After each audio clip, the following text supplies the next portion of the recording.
ইউক্রেনের শান্তিপূর্ণ সমাধানের কোনো অগ্রগতি না হয় আবারও রাশিয়ার বিরুদ্ধে নিষেধাজ্ঞা আরোপের হুমকি দিয়েছেন মার্কিন প্রেসিডেন্ট ডোনাল্ড ট্রাম্প। আলাস্কায় পুতিনের সঙ্গে বৈঠকের এক সপ্তাহ পর ট্রাম্প এই হুমকি দিয়েছেন। ট্রাম্প বলেন, আমি একটি সিদ্ধান্ত নিতে যাচ্ছি, আর সেটি খুবই গুরুত্বপূর্ণ হবে। সেটা হয়তো ব্যাপক নিষেধাজ্ঞা হবে বা ব্যাপক শুল্ক হবে, কিংবা দুটোই হতে পারে। আবার আমরা কিছুই নাও করতে পারি এবং বলতে পারি এটা তোমাদের লড়াই। মার্কিন প্রেসিডেন্ট জানান, তিনি রাশিয়ার একটি হামলায় অসন্তুষ্ট।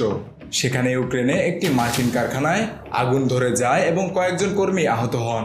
ইউক্রেনের প্রেসিডেন্ট জেলেনস্কি শুক্রবার বলেন, রাশিয়া সর্বোচ্চ চেষ্টা করছে যেন পুতিনের সঙ্গে তার বৈঠক না হয়।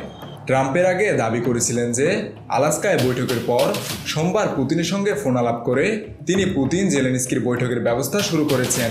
অন্যদিকে জেলেনস্কি বারবার বলে আসছেন যে যুদ্ধ বন্ধে আলোচনায় একমাত্র উপায় হলো পুতিনের সঙ্গে সরাসরি বৈঠক। রাশিয়ার পররাষ্ট্রমন্ত্রী সের্গেই ল্যাভরভ এনবিসিকে বলেন, কোনো বৈঠকের পরিকল্পনা নেই, তবে যখন একটি উপযুক্ত এজেন্ডা তৈরি হবে তখন পুতিন জেলেনস্কির সঙ্গে দেখা করতে প্রস্তুত। আর এই এজেন্ডা এখনও একেবারেই প্রস্তুত নয়। মস্কোর এই অবস্থান ট্রাম্পের জন্য একটি ধাক্কা হিসেবে এসেছে, যিনি পুরো সপ্তাহ জুড়ে দাবি করেছিলেন যে তিনি মস্কো ও কিয়েভকে শান্তির পথে আনার ক্ষেত্রে কূটনৈতিক অগ্রগতি সাধন করেছেন।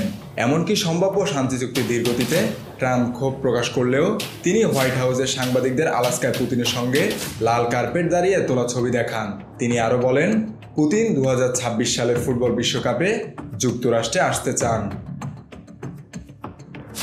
মেহেদী হাসান বাপ্পি, খুলনার চিত্র।